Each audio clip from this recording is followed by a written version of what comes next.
Jo Leute, wie ihr wisst, habe ich mir die X-Real One Pro hier gekauft und bis jetzt bin ich auch super zufrieden. Mein Review wird noch ein bisschen dauern, denn ich tinker hier noch mal ein bisschen rum. Ich habe auch nicht so viel Zeit, da jetzt voll Deep Dive reinzugehen und ich habe halt keine Lust, einfach so ein Video zu machen, sondern ich will das Ganze schon ein bisschen detaillierter vorstellen.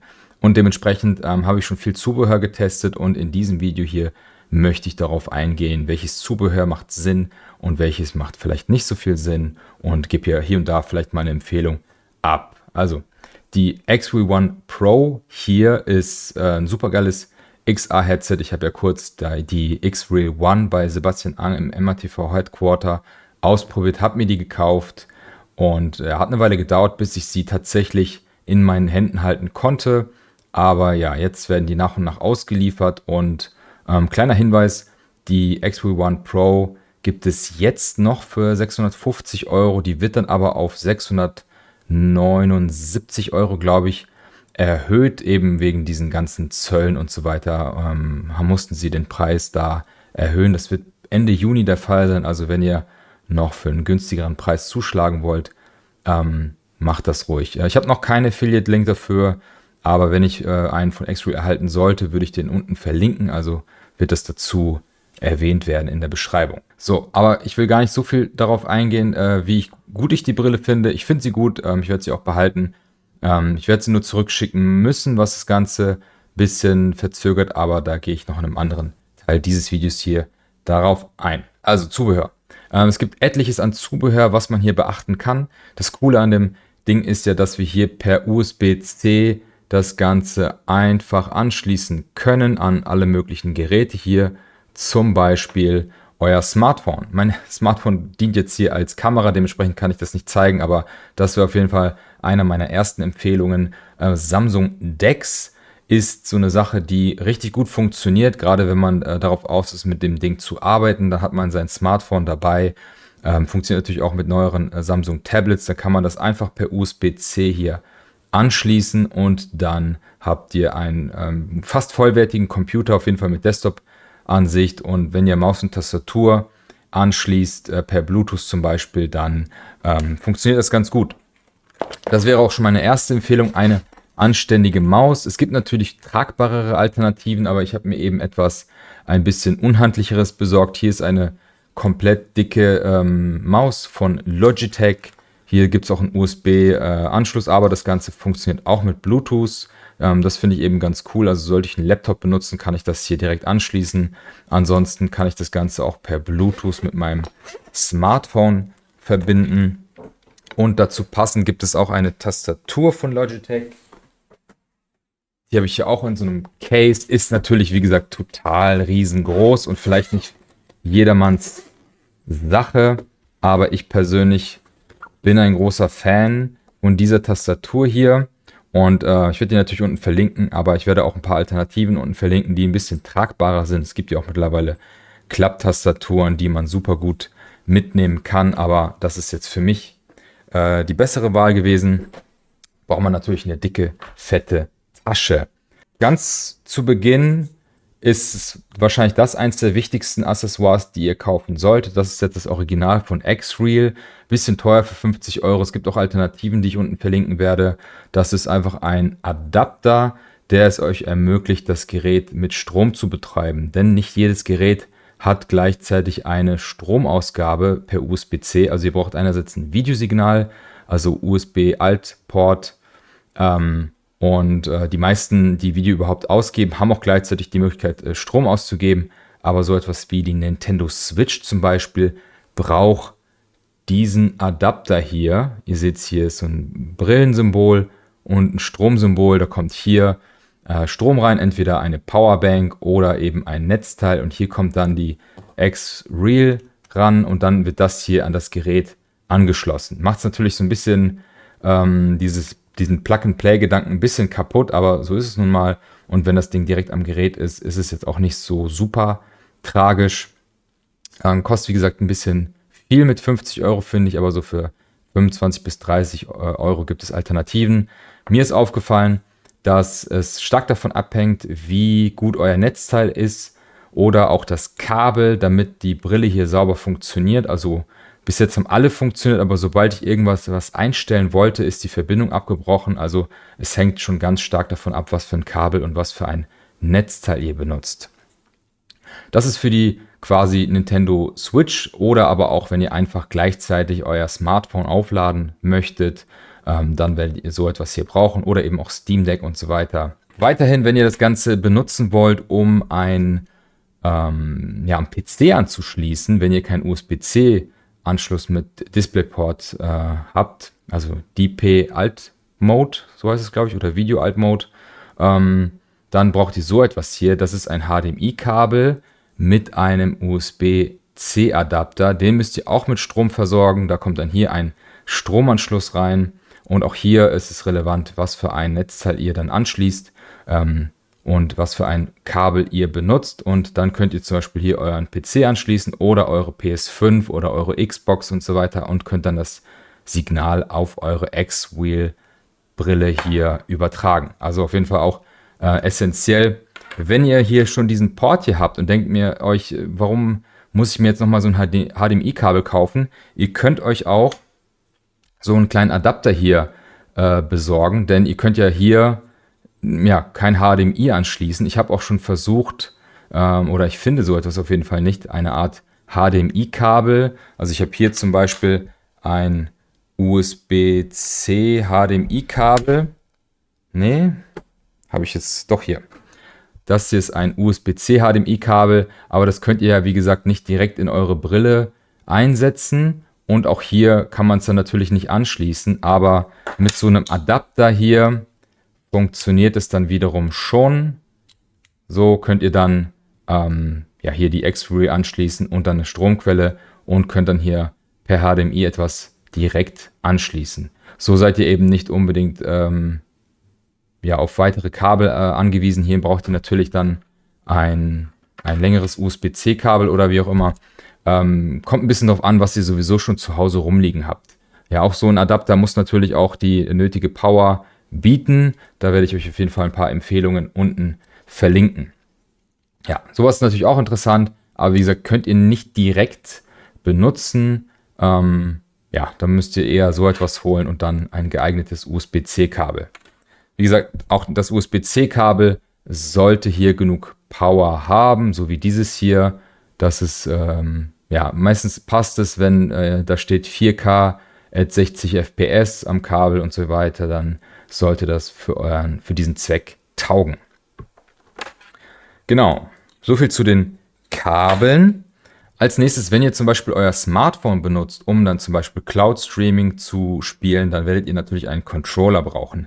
Ich empfehle grundsätzlich immer den PS5-Controller, aber das ist natürlich super Geschmackssache, aber der PS5-Controller ist eben super kompatibel, wenn ihr eben zum Beispiel auch PS5 spielen wollt, zum Beispiel PS5 Cloud Gaming, nicht Cloud Gaming, sondern PS5 Streaming, also wenn ihr eure PS5 zu Hause habt, könnt ihr das dann übertragen. Habe ich sowohl in VR als auch mit dem Steam Deck gemacht und da ist natürlich der Controller hier super. Bluetooth-Verbindung ist auch sehr stabil.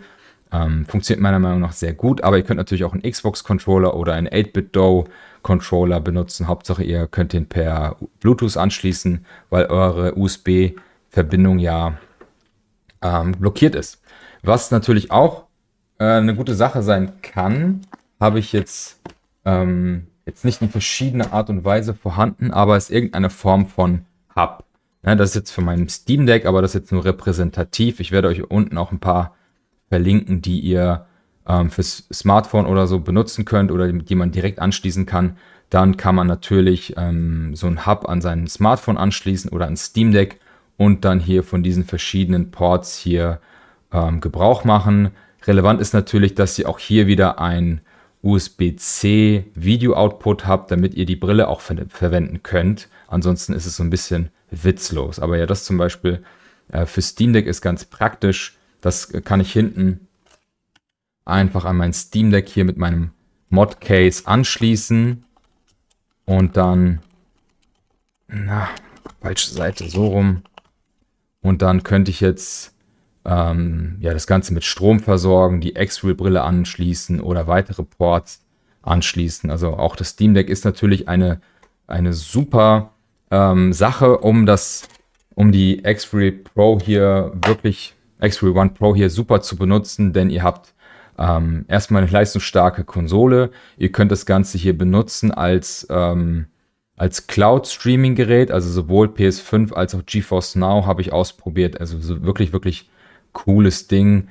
Das Steam Deck ist super effizient und verbraucht nicht viel Strom und kann daher sehr lange benutzt werden. Also das ist auf jeden Fall eine super feine Sache, wenn man damit zocken möchte. Und auch hier, man kann das Ding direkt per USB-C anschließen und versorgt die Brille mit Strom und Videosignal. Andere Handheld-Konsolen wie die ROG Ally oder jetzt die neu angekündigte ROG Xbox-Variante, die werden wahrscheinlich auch gut funktionieren. Wie gesagt, nur bei der Switch braucht ihr diesen Adapter hier und auch bei der Switch 2 gibt es gerade Probleme. Das wird wohl aber im Update gefixt. Da ist die Switch 2 wohl gerade sehr problematisch, was irgendwelche anderen Adapter angeht und so. Also ich glaube, selbst mit dem eigenen Hub gibt es da irgendwie Probleme, weil da irgendwelche Protokolle nicht miteinander kompatibel sind. Ja, natürlich eins der wichtigsten Sachen für Brillenträger sind Sehstärke-Linsen. Das sind jetzt die Originalen von Hons VR. Die waren so nett, mir die zur Verfügung zu stellen. Also zur Info, ich habe mir die X-Real One Pro selber gekauft. Also hier keine Beeinflussung seitens X-Real. Hons hat mir die zugeschickt. Ist einfach wichtig, das mit zu erwähnen. Denn es gibt hier so ein kleines Problem, was ich auf jeden Fall erwähnen möchte bei denen. Also die Linsen an sich sind super. Es funktioniert auch sehr gut. Die sind auch groß genug. Ich hatte so am Anfang meine Bedenken. Aber wir haben ja bei der X-Real One Pro hier diese neuen Prismen. Also nicht die schrägen, die eben weniger Reflexionen verursachen als bisher. Und das Problem bei diesen hier ist, also bei der X-Real One Pro gibt es 2 Frames, beziehungsweise sind die Frames quasi gleich, aber die Linsen hier haben einen unterschiedlichen Abstand. Also es gibt M und L und bei den L-Frames sind diese Linsen hier quasi weiter auseinander. Ja, ich muss das wahrscheinlich mit Bildern hier ergänzen. Die sind weiter auseinander, sodass ihr die Brille gar nicht mit diesem Bereich hier berührt. Also hier sind so, ich weiß nicht, ob man das gut erkennen kann. Ich habe das jetzt blau markiert, beziehungsweise mit Tape versehen. Da sind so kleine Metallbereiche und die berühren bei den M-Gläsern, die ich hier habe, die Linsen. Und ich habe hier schon, ich weiß nicht, ob es man erkennen kann, leider kleine, feine Kratzer. So, da sieht man es. Unten links sieht man, ich habe hier so kleine Kratzer und die kommen daher, dass man diese Linsen hier einfügt. Ich mache das jetzt mal und ihr seht es vielleicht, muss man näher ran, dieser Metallbereich hier ist quasi auf den Linsen. Ihr habt auch hier extra so kleine Nupsis, also wenn das da auf den Displays liegt, ist das so gewollt, aber hier haben wir gar keinen Schutz und wenn man das eben abmacht, ihr seht es so, dann geht man so an den Linsen vorbei und diese Linsen hier, also die Sehstärke-Linsen, sind ein bisschen fummelig reinzumachen, aber geht eigentlich total easy. Aber ich will es mal zeigen. Die sind super nah. Ihr seht es, super, super nah an den Linsen. Das heißt, ein Kontakt, gerade wenn man das jetzt hier zuklappt, sieht man vielleicht auch, dann berührt der Arm hier die Linse und drückt hier auch drauf. Also beim Draufdrücken, glaube ich, entsteht kein Problem. Aber wo ein Problem entsteht, ist beim Raus- und Reinnehmen. Also wenn man vorsichtig ist, wird vielleicht nichts passieren. Aber wenn man das häufig hin und her wechselt, kann das durchaus ein Problem sein. Also mein Tipp, falls X-Real da jetzt nicht irgendwie akut eine Lösung findet, hier anpacken, hier und hier oben so ein bisschen anheben und dann sofort anheben. Also ich versuche es nochmal zu zeigen. Also so ein bisschen wirklich den Fokus darauf legen, die Linsen hier leicht anzuheben und dann hier so ein bisschen anzustupsen, damit das dann hochgeht. Was man dazu sagen muss, ist, diese Kratzer, die ich jetzt hier habe, die sieht man sowieso nicht, weil ihr habt es ja gesehen, es liegt sowieso dieses komische Metallstück hier auf den Linsen. Aber da habe ich mich auch gefragt, vielleicht ist das Ganze für den einen oder anderen sogar im Sichtfeld. Also irgendwie passt das da nicht so ganz. Eigentlich müssten die enger beieinander sein, damit die Sehstärke-Linsen die gesamten Linsen hier nutzen. Also mal gucken, ob es andere Sehstärke-Linsenhersteller gibt, die das Problem anders fixen oder ob Hans VR da doch eine Alternative schickt. Das Lustige ist, in der X-Ray-Verpackung ist hier so eine Art Linsen-Dummy. Also die sind wahrscheinlich nicht unbedingt von Hans VR so, ja weiß nicht, vielleicht in Kooperation oder so. Auf jeden Fall sind das jetzt keine Custom-Linsen, die sind offiziell von X-Ray so bestätigt. Und ich glaube, sie funktionieren nicht für die für die X-Ray One. Das sind jetzt Linsen nur für die X-Ray One Pro. Und wie gesagt, ist das Problem nur beständig bei der X-Ray One Pro in der M-Fassung, nicht in der L-Fassung. Also finde ich super wichtig zu erwähnen. Wie gesagt, ich habe das jetzt hier so ein bisschen mit Tape gelöst. Und das ist jetzt hier so Electric Tape. Muss man gucken, ob das auch hält. Auf jeden Fall hilft es, dass es dann keinen Kontakt gibt. Also das eine Empfehlung von meiner Seite. Mal gucken, will den Tipp auf jeden Fall auch dem VR-Optiker hier in Deutschland weitergeben. Nicht, dass sie auch quasi so eine Art Dummy von X-Ray bekommen und das Problem dann weiterhin besteht. Also meiner Meinung nach könnte man das super easy lösen, indem X-Ray oder Hans oder wer auch immer diese Metallplatte hier mit irgendwas Silikonartigem versieht oder eben auch so ein Gummipin eben auch hier in der Mitte dran macht, damit zumindest keine Kratzer entstehen. Wobei, wie gesagt, ich finde es schon gut, wenn die Linsen insgesamt ein bisschen größer sind, damit man insgesamt mehr von seinem Sichtfeld auch hat und jetzt hier nicht ein Teil von der Linse hier bei der X-Real abgedeckt sind von so Metallplatten. Also wie gesagt, mir ist das nicht groß aufgefallen. Ich habe versucht darauf zu achten, ob man diese Metallplatte sieht, wenn man schielt oder so, aber mir ist nichts aufgefallen. Also ist das jetzt für mich nicht so das Problem gewesen. Aber ja, Sehstärke-Linsen brauchen manche Leute und ich bin eben Brillenträger, dementsprechend ist mir das super wichtig und ich bin auch froh, dass ich diesen Fehler finden konnte und euch davor warnen kann. Also passt da auf jeden Fall auf euch auf. Wenn man das Ganze an seinem Smartphone anschließt, ist super interessant. Ja, müsst ihr das Ganze ja irgendwie steuern. Also ihr könnt euer Handy, ich habe jetzt wie gesagt kein Handy da, weil es an der Kamera ist. Wenn ihr das Ganze an euer Handy anschließt und ihr wollt jetzt vielleicht nicht Samsung DeX mit Maus und Tastatur benutzen, sondern einfach YouTube-Videos schauen, dann müsst ihr natürlich immer euer Smartphone bedienen per Touch und immer daran runterschauen, weil ja, es ist nicht so leicht, da immer drauf zu schauen. Dann habe ich hier das hier gefunden, noch unbewertet, aber ich habe das jetzt mal getestet, auch meiner Meinung nach ein bisschen teuer, ich glaube so 70 Euro. Das hier ist eine Art Touch-Ring, also super interessant, also sowas in der Art wird es sicherlich auch noch mehr geben, kann ich mir sehr gut vorstellen, gerade eben für XR-Brillen und ich glaube sogar bei der AWE wurde so etwas vorgestellt, aber das Ding existiert halt schon, kann man bei Amazon kaufen, wird beworben als TikTok-Ring, also On Control heißt das Ganze und dann könnt ihr das Ganze hier auf eurem Finger haben und dann hier benutzen. Ich kann es euch jetzt leider nicht demonstrieren auf dem Handy, aber es gibt quasi 3 Funktionen. Vielleicht mache ich auch mal ein ausführlicheres Review dazu. Mal gucken.